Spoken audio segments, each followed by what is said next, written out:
Ассаляму алейкум, сайгалатели, Серджи Лермаз. В эфире программа «Бугунь». И я рада представить гостя нашей сегодняшней программы. Это кандидат политических наук, автор ряда книг о крымско-татарском национальном движении, член украинского ПН-клуба, известный крымско-татарский историк Гульнара Бекирова. Ассаляму алейкум, Гульнара Ханум. Алейкум салям. Гульнара Ханум, октябрь в истории нашего народа определяется как месяц, когда проходило много разных событий. И давайте начнем с человека, который внес большой вклад в историю тюркского мира. Начнем с Бекира Чобанзаде. В чем заключался феномен Бекира Чобанзаде? Да, вы правы, Эльмаз Ханум. Действительно, я не знаю, как так получилось, но октябрь — это такой месяц, когда практически каждый день мы вспоминаем какую-то личность или какие-то события. Вот 13 октября мы вспоминали, можно сказать, действительно, это не будет преувеличением, великого крымско-татарского ученого, тюрколога, поэта, педагога Бекира Чобанзаде, и он, можно сказать, он принадлежит не только крымским татарам, но без сомнения это величина ученый мирового масштаба. И, кстати, это было известно уже тогда, когда, собственно говоря, он, достаточно молодой человек, Бекир Чобанзаде, был одним из ведущих ученых советского и Востока, что называется, вот как принято было говорить, и в мировом масштабе. И биография его, конечно, вот поучительна для тех молодых людей, кто, если вдруг, есть такие люди, кто не знает о нем, не слышал, потому что он происходил из очень бедной семьи пастуха. И вот фамилия его Чобанзаде как раз это дань уважения и любви отцу, который, как мы сегодня уже знаем, был хоть и, в общем-то, и беден, и не смог получить образование, но очень-очень стремился к тому, чтобы сын получил образование. И действительно, нам известно о том, что Бекир был лучшим гимназистом, и когда по получении диплома, можно сказать, или аттестата об образовании, он выступил с такой пламенной речью. И вполне понятно, что такой талантливый, одаренный и, насколько мы понимаем, трудолюбивый мальчик получил возможность на средства благотворительного. Кстати, вот и благотворительность как раз это тоже очень хорошая черта крымских татар. В начале 20 века были благотворительные организации крымско-татарские, и вот таких способных молодых ребят, подростков отправляли на учебу в Турцию, в основном, конечно, в Турцию.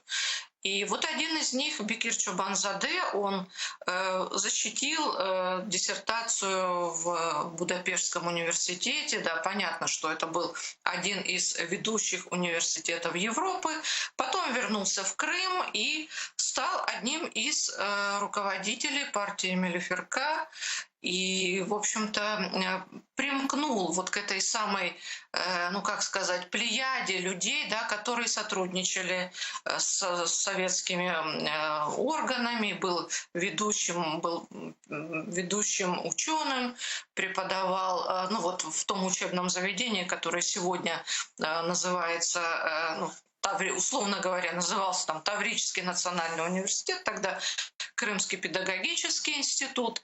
И, в общем, был одним из организаторов того первого и единственного тюркологического съезда всесоюзного, где участвовали лучшие представители тюркологической науки. И, в общем, по общему признанию, конечно, Чобанзаде был таким ведущим ученым на тот период. Но поскольку уже в советское время, в первые годы советской власти начались гонения на представителей и крымско-татарской культуры, и мы датируем, я, по крайней мере, датирую этот период с 1927 годом, когда было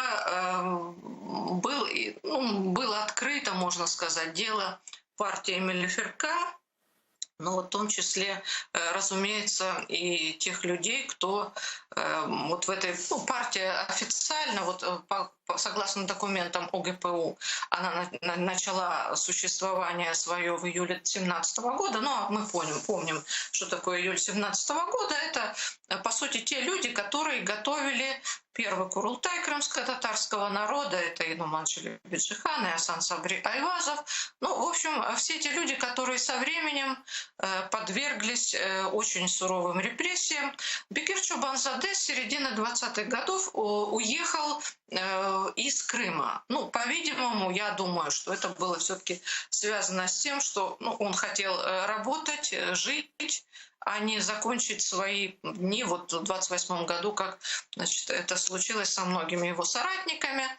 И он в некоторое время, насколько известно, работал в Узбекистане, потом основная его деятельность научная протекала в Азербайджане. Ну, собственно говоря, и, кстати, и вот часто, ну, некоторые, да, представители, скажем так, азербайджанского народа вообще, мне кажется, считают его своим, да, вот за это окончание Заде, ну, на самом деле он крымский татарин. Но мы понимаем, что великие ученые, они принадлежат человечеству, и мы, крымские татары, с удовольствием дарим миру, ну, вот такую крупную личность, как Бекир Чобанзаде. Но, к сожалению, его судьба, как и судьба многих представителей крымско-татарской культурной, научной элиты, завершилась трагически. Он был расстрелян. Некоторые ошибочно говорят, что 17 апреля 1938 года. Нет, это случилось на полгода раньше, вот как раз 13 октября 1937 года. И хотя никаких, ну, понятно, что в чем его там обвиняли, в национализме, в том, что, вот, кстати, два слова о тюркологическом съезде 26 года. Он был направлен на переход графики, значит, народов тюркских на латинскую графику. И вот одним из идеологов и людей, который организовывал этот самый знаменитый съезд, как раз был Бекир Чобанзаде. И на съезде, который проходил в Баку, как раз была такая представлена обширная делегация, а по сути возглавлял ее Бекир Чобанзаде. И практически все представители вот этой самой делегации от Крыма были уничтожены, ну, физически. Уже это случилось через несколько лет. Единственный, кто выжил, был Шевки Бектория. Ну, правда, он 25 лет, как все вы знаете, провел в сталинских лагерях, и уже достаточно преклонного возраста человека наконец отправился в Турцию, откуда, собственно говоря, он и приехал, чтобы заниматься образованием в своем родном Крыму. Ну, Шевки Бектория — это, так сказать, вообще тоже очень большая личность, но это совершенно уже другая история. Вот, поэтому Бекира Чобанзаде, ну, все мы знаем, конечно, и как поэта, но, разумеется, прежде всего, как крупного ученого-тюрколога, профессора, доктора наук. Вот, то есть такая крупнейшая личность была в нашем народе, в крымско-татарском. Вы упомянули о партии Милли Ферха. Что послужило созданию этой партии? Ну, насколько мы можем судить, я думаю, что вот послужило то же самое, что и, ну, такие же цели, как и, собственно говоря, были у наших крымско-татарских интеллектуалов в 1917 году. То есть способствовать возрождению своего народа на своей родной земле.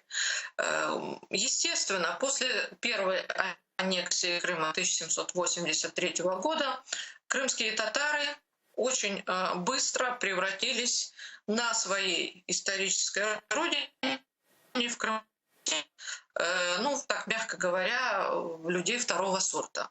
Крымские татары, как никакой другой народ, знают, что такое потеря государственности и что за этим может последовать. То есть вот это самое черное столетие до 1883 года — это годы унижения, годы массовых, видите, я сказала депортаций, а ведь по сути это правда, потому что выдавливание, вот эта политика выдавливания, коренного народа Крыма из Крыма была, в общем, на протяжении всего этого столетия. Ну, пик пришелся на середину XIX века. Это был период Крымской войны, и после него, когда крымские татары стали, ну вот, объектом, можно сказать, преследования со стороны царских чиновников и военной администрации, поскольку неудачи вот в этой самой Крымской войне, ну, связывали с крымскими татарами, хотя, как уже впоследствии писали, в том числе и генерал, участник этой самой войны, Эдуард Тотлебин, но эти, в общем-то, нарекания, да, эти подозрения были совершенно несостоятельны. То есть крымские татары никакими не были ни предателями, да и не могли быть. Потому что, ну, в общем, ну, это было просто абсурдно. И так случилось, что крымские татары массово покидали свою историческую родину под влиянием вот этой самой политики выдавливания царского режима. И спустя 100 с лишним лет уже были меньшинством на своей исторической родине. Опустевший Крым заселяли русскими, швейцарцами, там, эстонцами. Ну вот, собственно говоря, с середины XIX века можно и говорить об этой самой увеличении вот этой самой этнической составляющей, когда на самом деле Крым становился, ну, уже не крымско-татарским, можно сказать, а поселялись русские, там, эстонцы, ну и так далее, да, поскольку на места уехавших, покинувших родину крымских татар, ну, здесь земля пустела, Крым пустел, и нужно было кого-то заселить. Кстати сказать, у нас, насколько я помню, как раз в ноябре 1961 года были опубликованы положения царя Александра о том, чтобы вот эти самые земли были заселены иностранцами. То есть это тоже вот у нас такая печальная дата, вот 1861 год. Ну и, собственно говоря, только с деятельностью Исмаила Гаспринского, да, мы можем говорить о некотором возрождении крымско-татарского народа на своей родной земле, потому что Гаспринский, конечно, способствовал тому, чтобы реформированию образования, изданию, наверное, самой известной на тот момент газеты «Терджиман», выходило и женское издание «Алиминисван», и детский журнал. То есть, ну вот эта просветительская деятельность, она, Исмаила Гаспринского, она способствовала и тому, что у него со временем появились такие духовные ученики. Ну вот как раз те люди, которые организовали в 1917 году первый Курултай крымско-татарского народа, и вот как раз эту самую партию Мелиферка, которая, собственно говоря, они хотели, ну, уже в 21 году, когда автономия была образована 18 октября 1921 года, собственно говоря, они хотели легализовать деятельность этой партии, но мы понимаем, что никто это не позволил. Несколько лет был период, ну, вот такого сотрудничества, но уже в 1927 году, вот как раз в конце 1927 года, начато это дело, открыто дело партии Мелиферка. И вот здесь я не могу сказать точно. Собственно говоря, ну, поскольку здесь и открыто дело Вели Ибраимова, и дело партии Мелиферка. Вероятно, это было практически синхронно, ну, пристегнуто, да, потому что, в принципе, Вели Ибраимова, ну, арестовали в январе 1928 года. В апреле был судебный процесс, и его расстреляли в начале мая. Потом, ну, то есть это, по сути, было связано, потому что в общем, говорили о том, что, с одной стороны, эти националисты — это приспешники Велиибраимовской группы, тут же припаяли ко всей этой истории и Султангалиевский центр. Ну, то есть, понятно, да? Мгм. Здесь мы, ну, насколько мы можем понимать, все-таки этот политический процесс, ну, от души, что называется, сочиняли, придумывали, режиссировали. Мы об этом поговорим. Гуляра Ханум вынуждена нас перебить, мы об этом поговорим обязательно во второй части нашей программы. А давайте все-таки вспомним, ну, не всех членов партии, кого-то ярких самых членов партии Мили Ферха, кого можно отметить. И о их идеях. Ну, идеи мы, ну вот общая такая идея, насколько мы можем судить, вот та, которую я сказала, да, то есть возрождение крымско-татарского народа на его родной земле. Ну, понятно, да. Ну, если мы так, условно говоря, Нумана Челебеджихана тоже относим к этой самой группе, то, ну, да, давайте, в общем-то, немного расширим, да, ну, нашу вот эту беседу, да, не будем там рамками партийными, да. Ну, понятно, что Нуман Челебеджихан был, ну, номером один на тот момент 17-го года, молодой, талантливый, образованный человек, ну, настоящая такой универсальная личность, такой крымско-татарский Леонардо да Винчи, и юрист, и богослов, и поэт, и публицист, и прозаик, и, видимо, насколько мы можем все-таки судить, такой прекрасный организатор.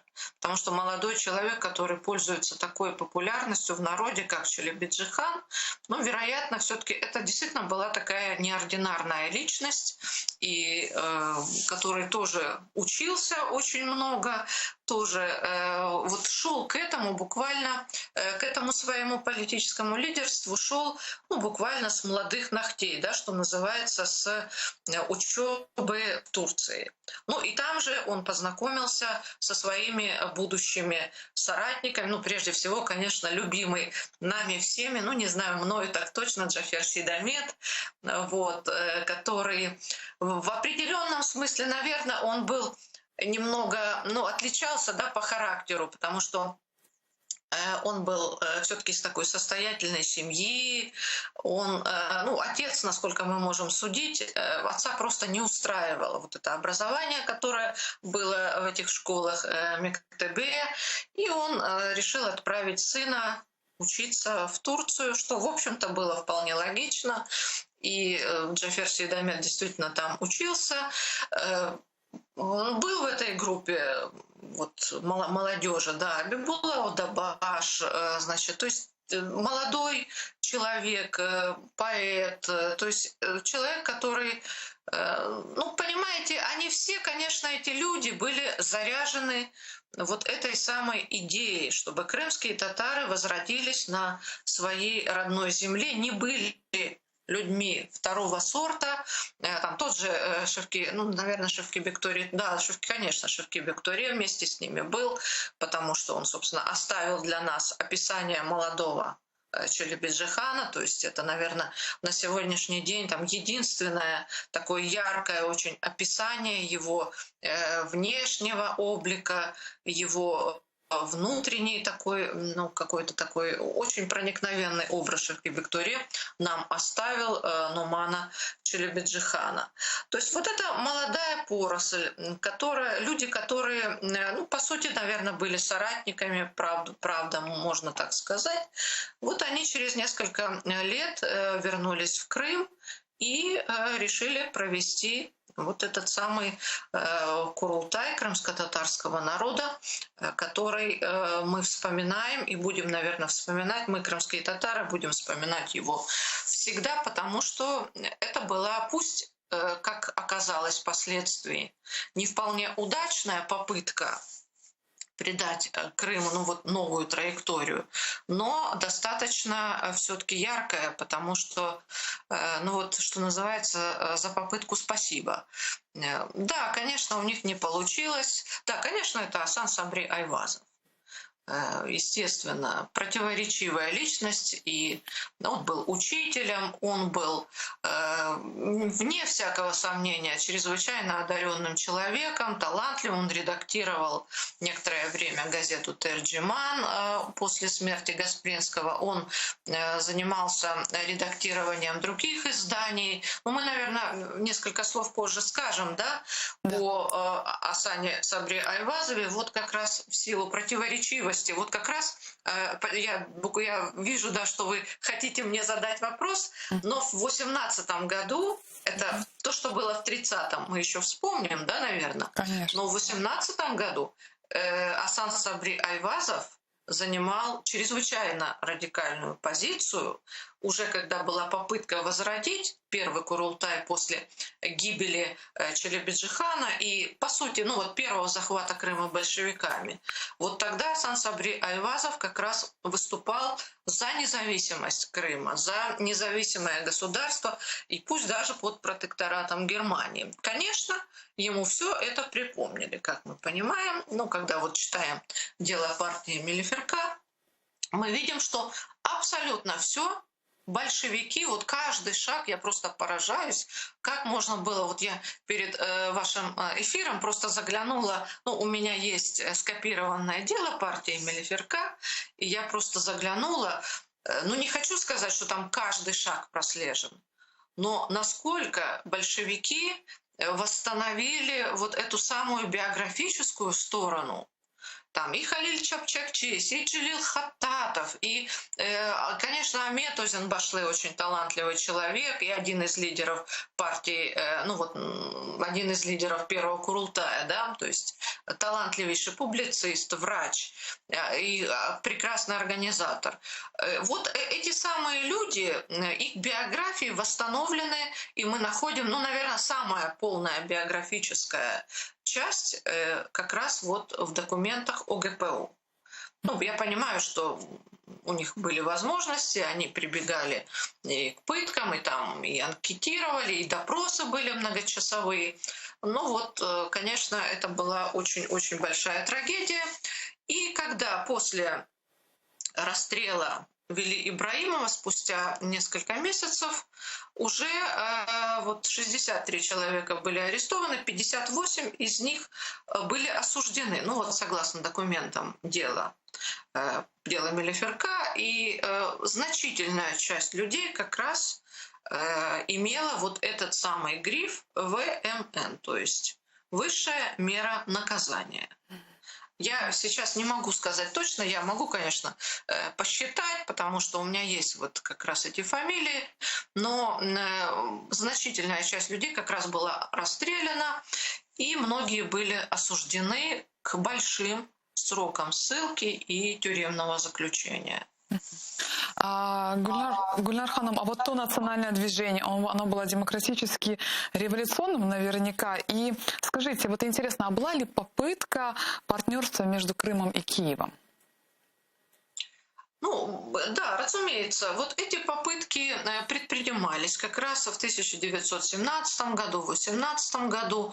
Это та тема, которая сегодня, ну, скажем так, недостаточно изучена, но она изучена недостаточно. Почему? Потому что все-таки эти контакты были в некотором смысле омрачены, ну, таким некоторым, ну, я так мягко скажу, недоверием где-то, да, недопониманием. То есть все, например, вот когда в 17 году летом и осенью вот были контакты, то есть наши лидеры приезжали в Киев, общались с Грушевским, с Винниченко, с Шульгиным, то есть лидерами Центральной Украинской Рады. Ну вот мы можем сегодня восстановить вот этот процесс, конечно, фрагментарно, но, к сожалению, вот такого стратегического союза тогда не получилось. И если немножко мы отмотаем несколько веков, и мы сейчас вот на телеканале АТР как раз готовим проект «Крымские татары и украинцы. Вехи спільної боротьби и солидарности». И ведь эти союзы, на самом деле, ну такие союзы крымских татар и украинцев, вот как раз в этом году мы отметили, это полтысячелетия, 500 лет. Но и они были, эти союзы были, То есть они не придуманы. То есть другое дело, что их там тщательно замалчивали в советской историографии, они не очень, ну так, или вообще не освещались, или, ну, вот как Конотопская битва, да. То есть о Конотопской битве было очень много рассказов, но практически то, что там участвовали очень активно крымские татары, ну, это была такая фигура умолчания. Вот. Ну и так далее. То есть очень много было союзов, но вот 1780, ну вот конец XVIII века, когда была уничтожена Запорожская сечь и когда было, в общем-то, пало и Крымское ханство, как раз от рук от одного и того же врага, мы знаем от какого, вот мне кажется, это та история, которая должна украинцев научить сегодня, что, в общем, будучи постоянно в каких-то партнерских отношениях, мы все равно пришли, я говорю мы, и украинцы, и крымские татары, пришли к вот трагедии конца XVIII века. В 1917 году, в 18 году опять крымские татары, украинцы не смогли построить вот эту самую такую стратегическую властную вертикаль, когда могли, будучи соседями, да, имея много общего, не смогли построить партнерские отношения. И вот мне кажется, вот этот период нам сегодня очень важен, потому что история дает нам, ну, наверное, уже третий шанс. Это по скромным подсчетам третий, на самом деле, конечно, больше, чтобы построить то партнерство, которое усилит украинское государство, которое крымским татарам позволит развиваться на своей единственной исторической родине в Крыму, тоже благоприятно, тоже позитивно. Ну, в общем, собственно говоря, это то, к чему мы, историки, и призываем, там, например, политиков, например, прислушаться к чаяниям крымских татар и уже решить этот вопрос о национально-территориальной автономии крымско-татарского народа в Крыму, тем более, что мы все понимаем, что пока это было бы просто таким важным, но символическим актом для украинского государства. Но даже этот символический акт доброй воли пока со стороны украинского политикума мы не можем получить, потому что каждое следующее поколение украинских политиков говорит: ой, давайте подискутируем, а давайте мы узнаем, чего же хотят крымские татары. И вообще мы не знаем, кто такие эти самые крымские татары. А то, что крымские татары были ближайшими соседями, о том, что в историографии есть понятие «ханская Украина», когда значительная часть Украины входила в пределы Крымского ханства, ну вот это уже вообще совершенно отдельный разговор, да, наверное, не этой нашей программы, но тем не менее это так. И просто, наверное, я понимаю, что это все не излагалось в советских учебниках, не излагалось до последнего времени даже в учебниках украинских историй. Но это те страницы истории, которые сегодня уже известны историкам. Ну и по мере, конечно, наших скромных сил мы тоже будем о них рассказывать, пропагандировать вот эти самые страницы нашей общей совместной истории. Ну а уж какое было сотрудничество в период национального движения. Мы 2 дня назад мы вспоминали могучую фигуру, действительно могучую, да, Петра Григорьевича Григоренко. Вот нам всем пример. Человек, который нашего лидера Мустафа Ага считал и называл своим родным сыном. Ну вот что, нам, понимаете, нам история постоянно показывает, куда нам идти, показывает такие примеры, ну, которые позволяют нам двигаться дальше. И завтра мы будем вспоминать опять личность Ильи Габая. Это человек, который проходил в 1970 году вместе с Мустафой Джемилевым, был на скамье подсудимых и тоже выступал в защиту, в поддержку крымских татар. Вот как раз только октябрь нам дает столько знаков, столько возможностей подумать и осмыслить наше, что очень важно, современное существование, не только наше какое-то историческое бытие.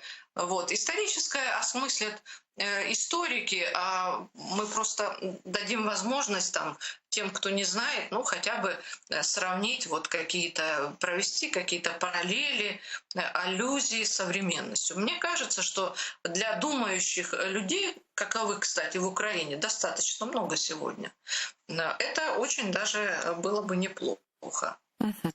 Ну, надеемся, что все-таки мы об этом говорим. Надеемся, что все-таки шансом наконец-то украинские политики воспользуются, и все-таки наше партнерство состоится. Ну, мы с вами приходим 18 октября, создание Крымской АССР. Скажите, какая была эта автономия? Вот интересно, территориальная, национальная или какая? Ну, смотрите, значит, ну вот я тут вчера посмотрела фильм, который сотворили в Крыму, да, это, кажется, РИА Новости. Вот. И там, значит, ну, я понимаю, что сейчас вот эти люди, они уже заочно назвали, да, не называя имен, назвали нас, ну, и вас, и меня, и всех людей, кто говорит о том, что крымская автономия образца 18 октября 1921 года была ненациональной. То есть вот они прям так нас пригвоздили и сказали, что крымско-татарские националисты говорят, что она была национальной, на самом деле это не так. Ну, а теперь, собственно говоря, какой она была, да? Согласно Конституции, государственными языками были на первом месте татарский и русский. Ну, я говорила об этом недавно на мосте, что никаких других татар на тот момент не было в Крыму, и поэтому, когда говорят татарский язык, речь идет строго о крымско-татарском. И это было понятно, что уже даже в Конституции был заложен этот принцип.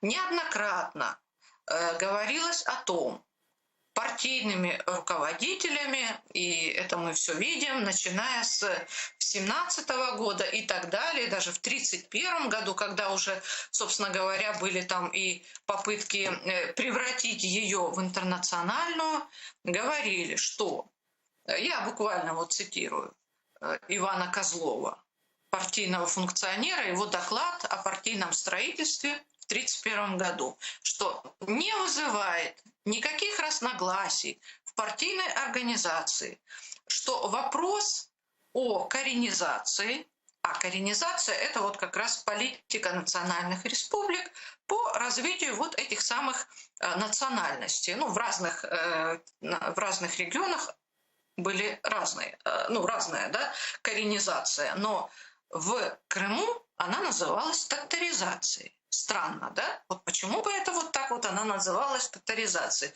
Как раз потому, почему и говорил товарищ Козлов, что многовековая культура Крыма – это вот как раз крымские татары. Не вызывает никаких сомнений, что вопрос о коренизации в Крыму – это прежде всего вопрос о развитии крымских татар. Потому что вот это крымские татары имеют многовековую историю, культуру в Крыму. Вот странно, да, что когда нужно доказать, что вот нынешним, да, пропагандистам, то, что, например, они там уже договариваются до таких очень-очень странных выводов. То есть они говорят А, но не говорят Б. Например, они говорят, что да, вот Вели Ибрагимов был арестован, и там перечисляют вот этот вот приговор, да, за уголовные преступления. Но они почему-то не говорят, что и Вели Ибрагимов, и члены партии Мелиферка были спустя 20 лет реабилитированы. Вот со советским еще режимом, да, реабилитированы после смерти Сталина. Они не говорят о том, что на самом деле Вели Ибрагимова арестовали не за какие-то уголовные преступления, о чем было известно уже тогда, а за то, что он продвигал в партии идею возвращения на свою историческую родину тех небольшого количества 20 тысяч крымских татар, которые во время царского режима то есть эмигрировали, и вопрос о реэмиграции был вот тем, ну, можно сказать, одним из таких вот улик по как раз к дальнейшим репрессиям, потому что Ибраимов выступал ну, против, ну, как против, да, ну, можно сказать, что против заселения Крыма евреями, но при этом он выступал за то, чтобы вернуть реэмигрировать крымских татар, которые во время царского режима покинули вынужденно свою историческую родину. Вот это как раз было реальным его преступлением перед советской властью, что он выступал за свой народ. И вот по этой же причине его пристегнули там, вот к этим самым пресловутым националистам, хотя эти самые националисты, ну вот подобно Бекиру Чобанзаде, они преимущественно занимались как раз наукой, там, преподавали, занимались развитием языка крымско-татарского, ну и так далее. То есть политической деятельностью, в общем-то, мы понимаем, они не занимались, ну, и вовсе никаких там планов свержения советского режима у них не было, ну, насколько мы можем это судить вот сегодня, согласно там, деятельности очень-очень многих людей. Гульнара Ханым, а вот интересно, я снова задам вам вопрос.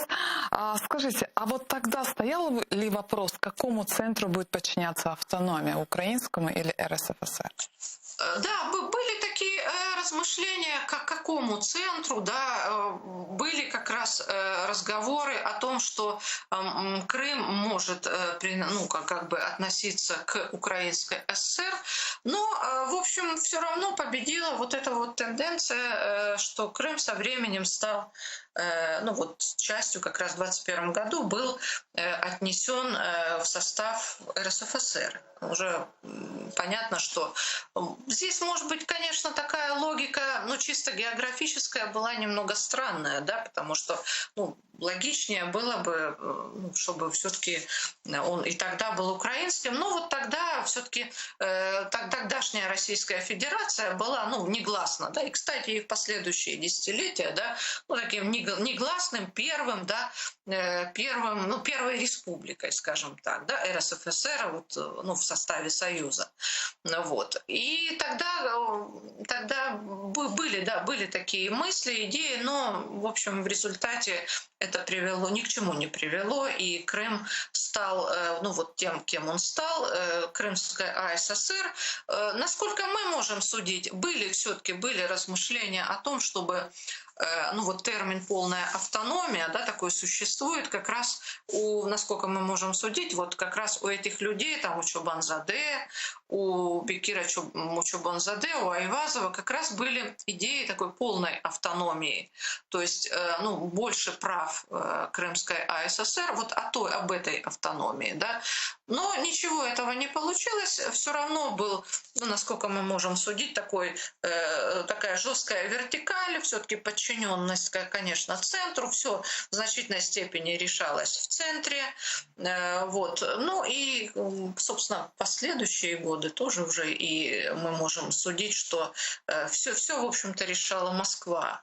То есть это вот степень такая централизации все-таки была высокой в Советском Союзе, и все решения такие очень важные в значительной степени все-таки, ну, в том числе и с возвращением крымских татар связаны, все-таки последнее слово было за Москвой.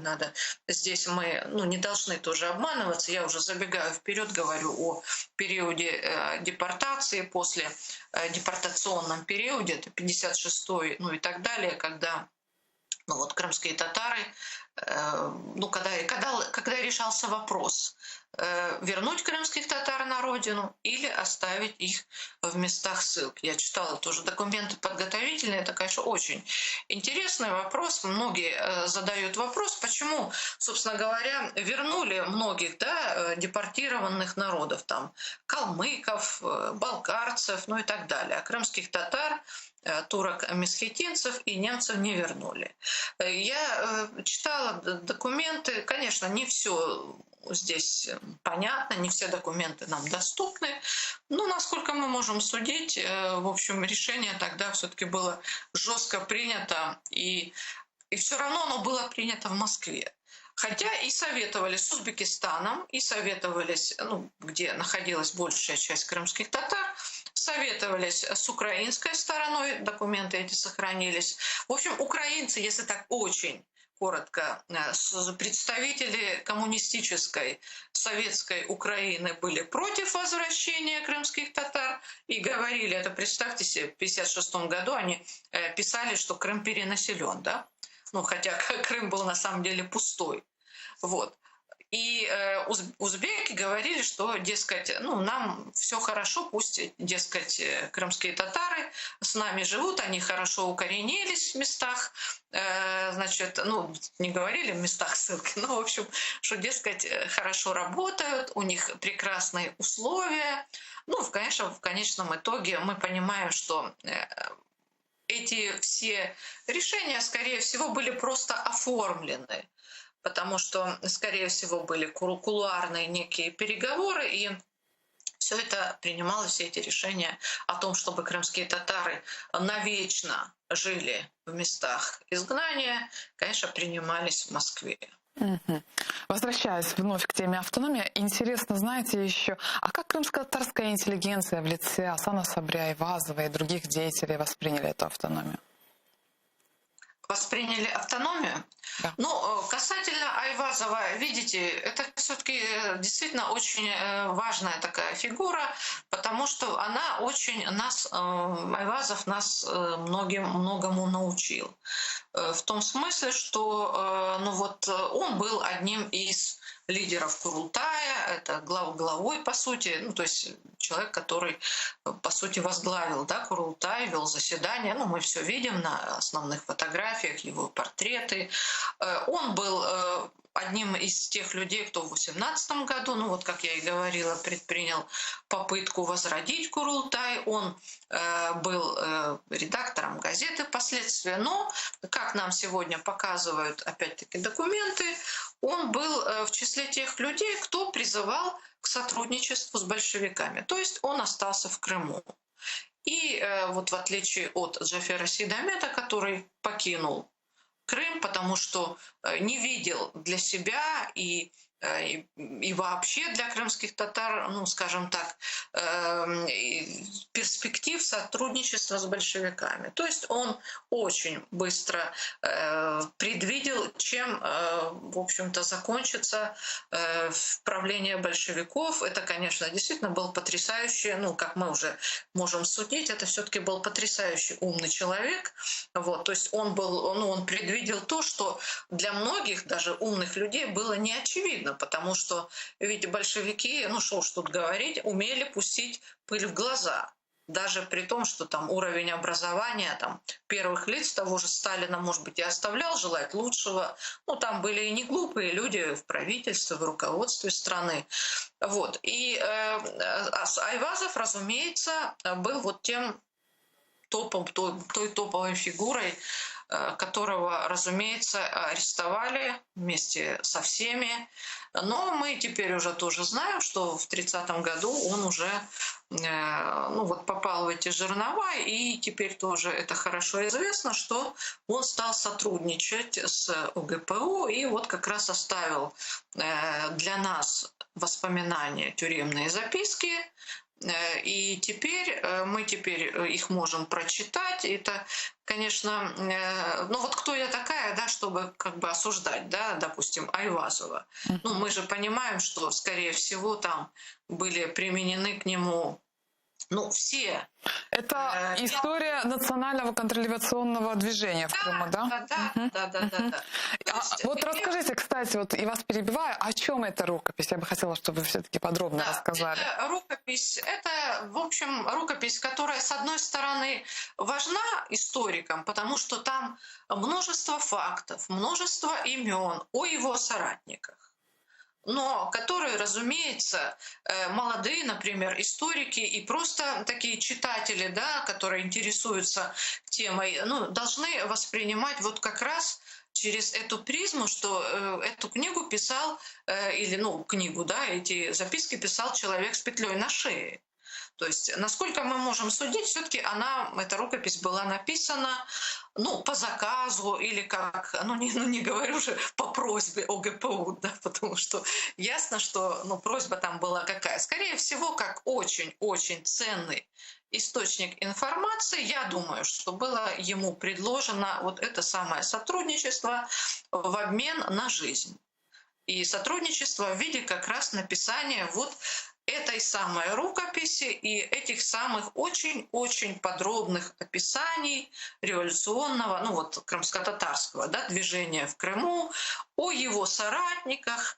И мне, конечно, не хотелось бы вот здесь делать такое обобщение, но я боюсь, что некоторые все-таки его свидетельства впоследствии, ну, по сути, были смертным приговором для некоторых людей. Ну, это, к сожалению, такое время, да, было, да.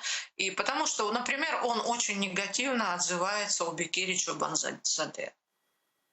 Вот. То есть это такая очень-очень трагическая личность, трагическая фигура, который попал вот в жернова вот этой самой истории, действительно очень важный для нас всех человек, но он не смог пережить вот эти самые, что там были, пытки, шантаж, ну, скорее всего, и то, и другое.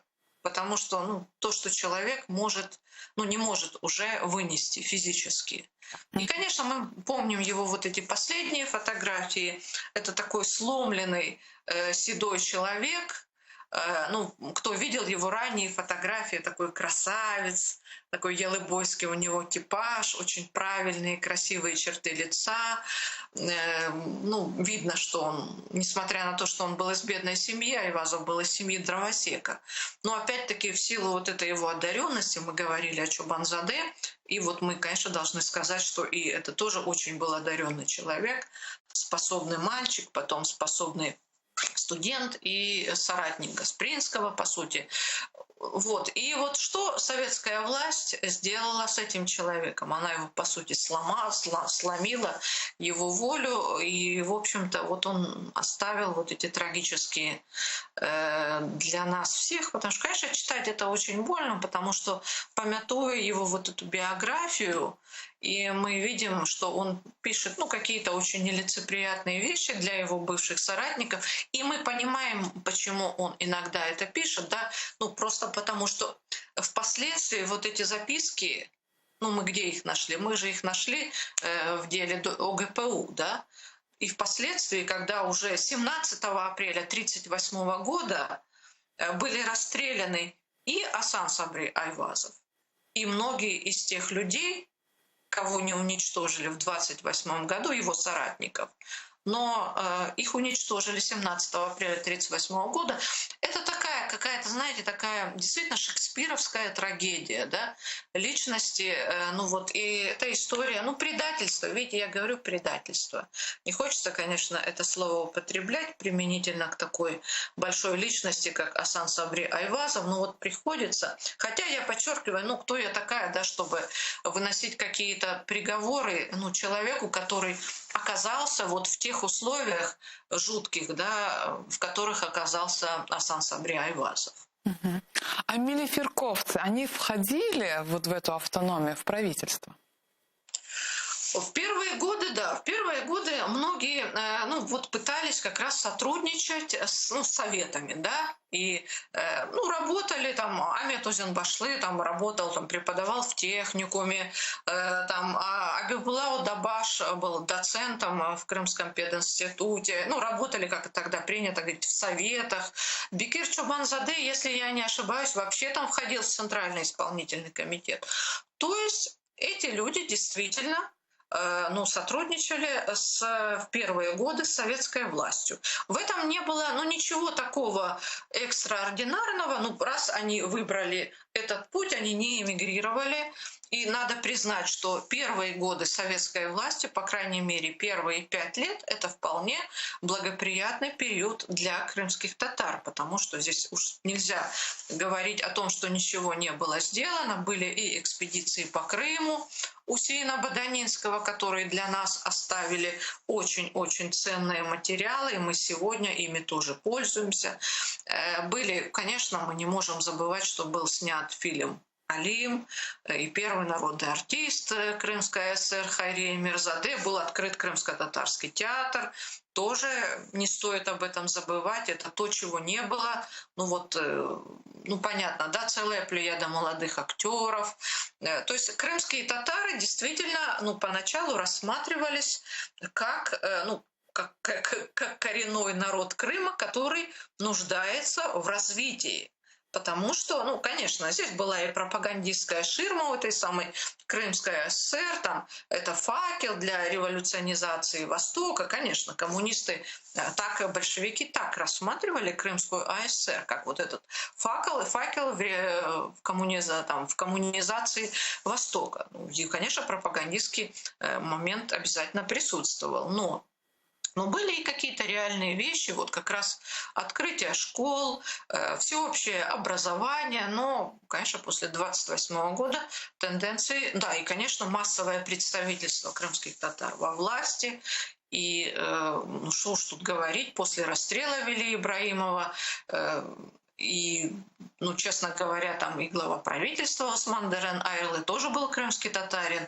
И вот целая плеяда руководителей Крымской АССР, глава Центрального исполнительного комитета, глава правительства, вплоть до депортации, это были крымские татары. То есть это целая плеяда людей, правда, были и такие люди, большинство из них, к сожалению, репрессированы были. Там и Мамут Недим, и Абдураим Самединов в ходе, так называемого большого процесса крымских татар. То есть как трактовать, да, этот сюжет? С одной стороны, первые лица автономии, а с другой стороны, такие же массовые репрессии против них.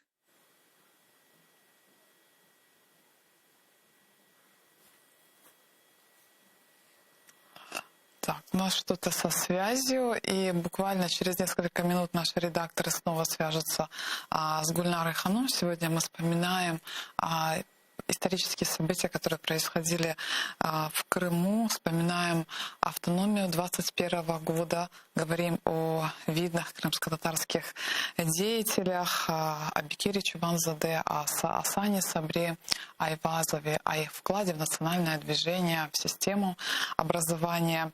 И буквально через несколько минут Гульнара Ханум включится, и мы продолжим наш эфир, потому что буквально вчера, 18 октября 2021 года, это тот день, когда была создана автономия в лице Вели Ибрагимова, который возглавлял правительство.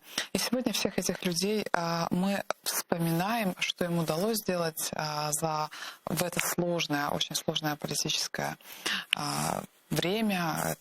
Перед этим был царский режим, далее большевистский режим советов. И в таком сложном режиме крымским татарам приходилось существовать, возрождаться. Гульнара Ханум на связи или нет? Сейчас узнаем у наших режиссеров. Еще пока не на связи из-за технических сложностей.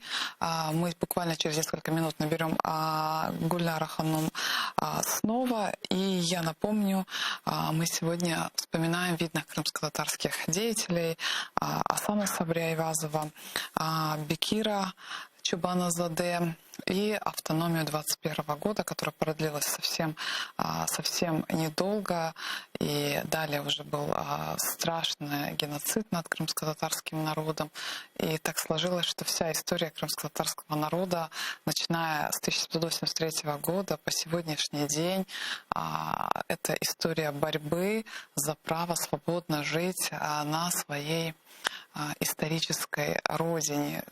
И и буквально разрушение государственности первого государства 1983 года привело к тому, что на протяжении уже многих столетий крымские татары борются за возрождение своего государства, за возрождение по праву жить свободно на своей исторической земле. И вот Гульнара Ханум с нами вновь на связи. Гульнара Ханум, мы с вами продолжаем нашу беседу о успехах или неуспехах, в том числе крымско-татарской автономии того времени. Вы знаете, и вот я бы хотела вам задать следующий вопрос. А вообще эта автономия, это был успешный проект для крымских татар? Она просто существовала ведь очень мало. Так, Эльмаз Ханум, я вас пока не слышу. Если можно, еще раз. Автономия для крымских татар. Этот период автономии был очень коротким. Это был успешный период крымско-татарского национального движения?